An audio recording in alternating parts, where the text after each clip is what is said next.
اور پاکستان کچھ میدان میں آگے آ چکا ہے، اس میں نئی نئی اکتشافات میں اس کو اور آگے نہ چاہیے.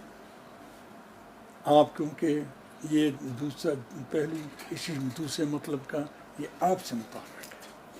چاہتا ہوں کہ پاکستان دنیا کے ممالک سے خوب اسرائیل کو طرف رکھے، اسرائیل کو علیحدہ رکھے، بقیہ پاکستان کو بقیہ ملکوں کا سربراہ ہونا چاہیے. یہ آپ کا کام ہے.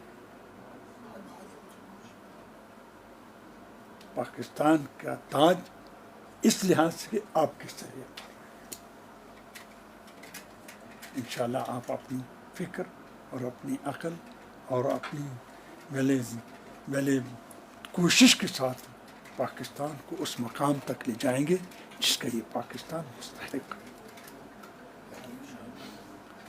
میں نے یہاں بیٹھ کر پاکستان کا نام خدا نے نہیں، میں نے نہیں، مولا نے، خدا نے مجھے شرف دیا ہے کہ تاریخ میں حوزہ علمیہ میں پہلا مرجع بر صغیر تاریخ، یہ خدا نے مجھے، آپ بھی وزیر خارجہ کی حیثیت سے پاکستان کے لیے کچھ کام کرتے ہیں. مجھے پاکستان بہت پیارا ہے، بہت پیارا ہے، بہت پیارا ہے. اس لیے آپ سے یہ گزارش کر رہا ہوں، انشاءاللہ آپ اس گزارش کو زیر نظر رکھیں. بسم اللہ الرحمن الرحیم. بسم اللہ الرحمن الرحیم. سب سے پہلے تو حضرت میں آپ کا بےحد مشکور ہوں کہ آپ نے اپنی مصروفیات میں سے وقت نکالا اور مجھے اجازت دی کہ میں آپ کے ہاں حاضری دے سکوں. اس کے بعد مجھے یہ کہنے کی اجازت دیجیے کہ آپ کی پاکستان سے جو محبت کا آپ نے اظہار کیا ہے اس کو سامنے رکھتے ہوئے مجھے یہ کہنے کی اجازت دیجیے کہ ہمیں آپ پر فخر ہے. آپ نے اپنی علم اور اپنی ریاضت سے اور اپنی محنت سے جو علمی مقام حاصل کیا ہے، مجھے کچھ اس کا علم تو تھا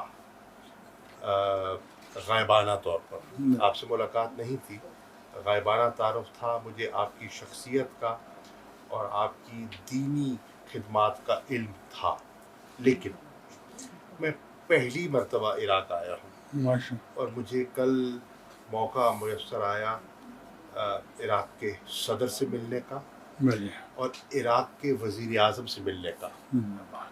دونوں نے جب ان کے علم میں آیا کہ میں آپ کے ہاں حاضر ہو رہا ہوں تو دونوں نے کیا کہا کہ ہمارا سلام پیش کیجیے گا آپ کو. اس سے مجھے اندازہ ہوا کہ یہ جو یہاں کی قیادت ہے وہ آپ کی فہم و فراست کی کتنی قائل ہے اور آپ کی اہمیت کیا ہے میرے دل میں تھی، وہ دوبالا ہو گئی. ایک تو بحثیت یہ خدا کی رحمت ہے. بے شک بے شک خدا کی بے شک خدا کی رحمت ہے. بحثیت پاکستان کے وزیر خارجہ کے مجھے یہ بے پناہ مسرت ہو رہی ہے کہ دیار غیر میں آپ نے جو مقام بنایا ہے اپنی علم سے اور اپنی عبادت سے، وہ ہمارے لیے بہت بڑا فخر ہے کہ آج اللہ کے فضل و کرم سے آپ کا وہ مقام ہے دنیا میں جو شاید بہت کم لوگوں کو نصیب ہوا ہے. اس مقام کے باوجود آپ نے جو اپنی یہ فقیری اور اپنی سادگی اپنائی ہے، یہ اپنی مثال آپ ہے.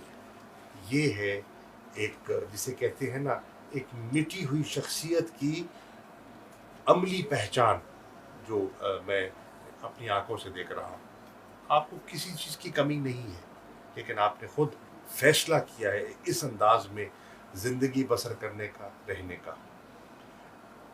دو آپ کے پیغامات مجھے ملے اور میں عرض کرنا چاہوں گا.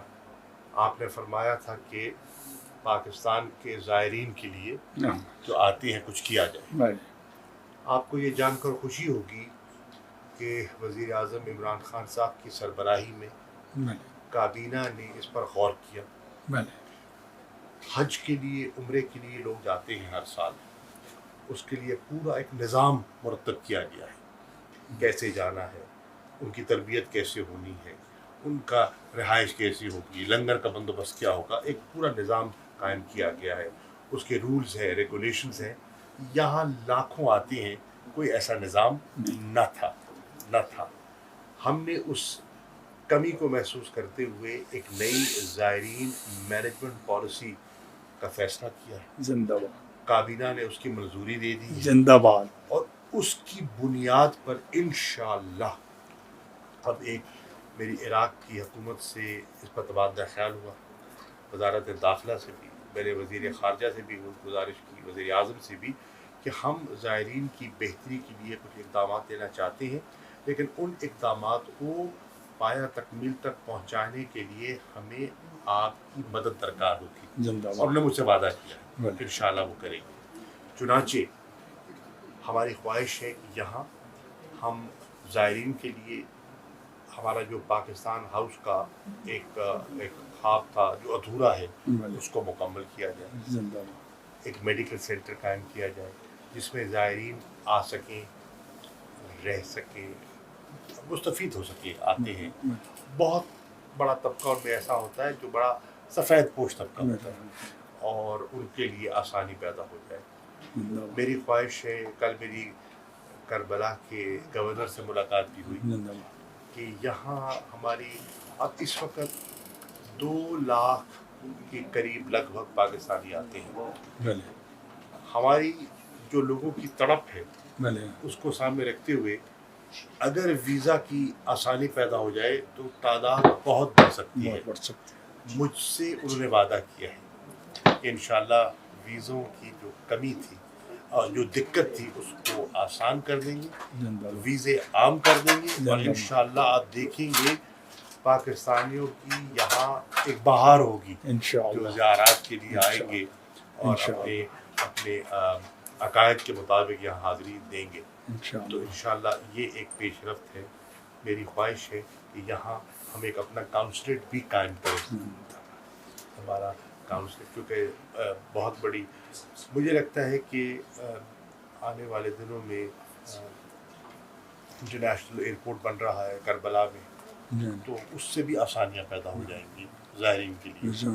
تو ہمیں ایک کاؤنسلیٹ کی ضرورت ہے. میں انشاءاللہ وزیر اعظم سے، کابینہ سے، دفتر خارجہ میں اس کو لے کر جاؤں گا کہ اس سہولت کو بھی ہم کیسے بہتر کر سکتے ہیں.